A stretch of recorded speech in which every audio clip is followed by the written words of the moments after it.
1660, il n'avait que 9 quoi? citoyens canadiens français. Incroyable, c'est Moins qu'en 1642. Oui.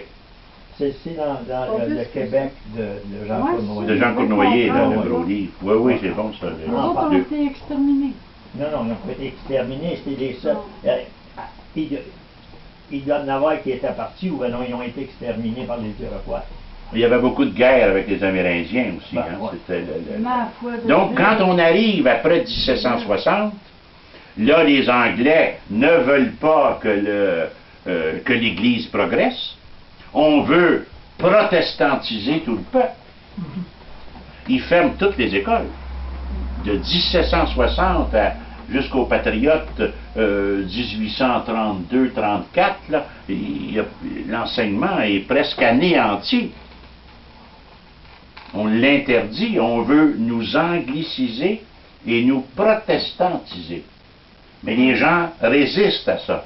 Il va y avoir de l'enseignement quand même. Il n'y aura pas beaucoup de livres, là.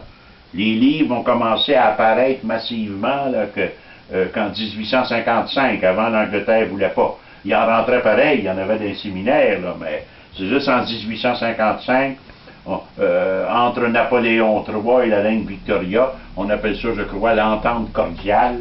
Là, la France puis l'Angleterre sont devenus comme alliés, puis ils ont permis pour la première fois qu'un bateau vienne ici. La Capricieuse.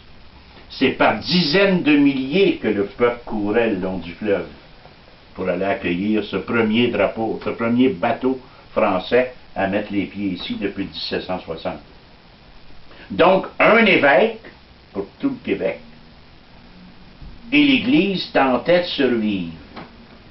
Quand les patriotes vont commencer à radicaliser leur discours, parce qu'il y avait des impatients là-dedans, comme dans tous les groupes, même aujourd'hui.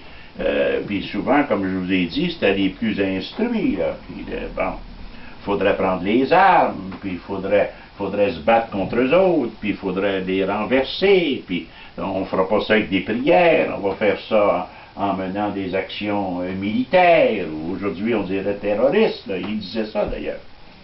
Et devant